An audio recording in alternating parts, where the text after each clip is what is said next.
Japan owes more money than any country in human history, not just in absolute terms, as a percentage of what it actually produces every year. Right now, Japan's debt sits at around 260% of GDP. That means if you took every single yen earned by every company, worker, and entity in Japan for an entire year, you'd still only cover about a third of what the government owes. And yet, Japan is rich, not struggling, not collapsing, rich. The Tokyo skyline still glows, bullet trains still run on time, Japanese pensions get paid, the country holds massive foreign reserves, and its citizens enjoy one of the highest living standards on the planet. Meanwhile, financial textbooks and every economist trained in the last 50 years will tell you this shouldn't be possible, that this kind of debt should have triggered hyperinflation, currency collapse, or both, decades ago. So what's going on here? Let's start with a number that should make you uncomfortable. Japan's government debt currently stands at around $14 trillion. For context, that's roughly the size of China's entire economy, or about 2/3 of the US national debt, except Japan's economy is a fraction of America's size. This isn't a new problem. Japan's debt has been ballooning since the early 1990s. That's over 30 years of red ink, 30 years of warnings, 30 years of predictions that the whole system would implode.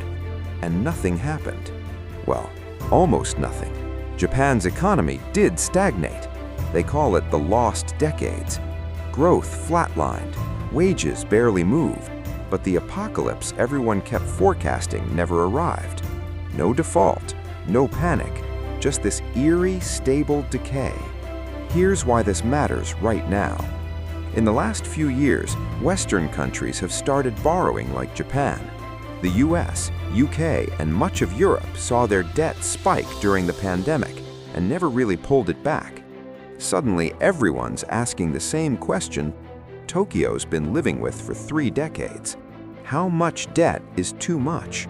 And more importantly, if Japan can get away with it, why can't we? To understand how Japan pulled this off, you need to go back to the moment it all started to crack. 1989. Japan was on top of the world. Its economy was the envy of every nation. Tokyo real estate was so expensive that, on paper, the Imperial Palace grounds were worth more than all the land in California. Japanese companies were buying up Rockefeller Center and Hollywood studios. People genuinely thought Japan might overtake the United States. Then, the bubble popped. Stock prices collapsed. Real estate prices fell off a cliff. Banks that had been lending recklessly suddenly realized they were holding trillions in bad loans. The whole financial system seized up. Companies stopped investing. Consumers stopped spending. Deflation set in. And once deflation takes root, it's incredibly hard to reverse. Prices fall. People delay purchases because they expect things to get cheaper. Demand drops further. The cycle feeds itself. The Japanese government panicked, and they did what every government does in a crisis. They spent. Massive infrastructure projects, bailouts, stimulus packages. They built bridges to nowhere, roads no one needed, airports in towns with no traffic. Anything to keep money flowing. It didn't work. Or at least it didn't restart growth, but it did something else. It kept the country afloat. It prevented a full collapse, and in the process, Japan's debt exploded. By the late 1990s, Japan's debt had already passed 100% of GDP. Alarm bells were ringing. Economists warned of disaster, but the disaster didn't come. Here's the trick, and it's a trick that only works under very specific conditions. Japan borrows almost entirely from itself. Let me say that again. When the Japanese government issues debt, it's not selling bonds to China or Saudi Arabia or hedge funds in New York. It's selling them to Japanese banks, Japanese insurance companies, and Japanese citizens. Over 90% of Japan's debt is held domestically. That changes everything. When you owe money to foreigners, they can demand repayment. They can panic, they can dump your bonds and crash your currency. But when you owe money to your own people, the dynamics are completely different. Japanese institutions keep buying government bonds not because they're a great investment, they're not, but because they have nowhere else to put the money. Japan's aging population saves obsessively. Decades of stagnation taught them not to spend, so they park their cash in banks, and those banks, facing an economy with no growth and no attractive investments, turn around and lend it to the government. It's a closed loop. But there's another piece. The Bank of Japan, the country's central bank, has been buying government bonds for years. Massive amounts. At one point, the Bank of Japan owned nearly half of all outstanding government debt. Think about that. The government borrows money by issuing bonds. Then the central bank, which the government controls, buys those bonds with money it essentially creates out of thin air. In any normal economy, this would cause inflation. Print money, prices go up. Economics 101. But Japan isn't normal. Japan has been fighting deflation for decades. So all that money printing just kept the system from collapsing inward.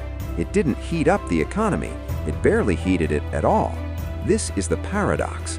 Japan can carry this debt because its economy is so weak.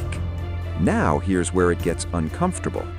This system only works as long as Japanese citizens keep saving, as long as they keep buying bonds, as long as they believe the government will eventually pay them back. The moment that confidence cracks, the whole thing unravels. And there are cracks forming. Japan's population is shrinking fast. The country loses hundreds of thousands of people every year.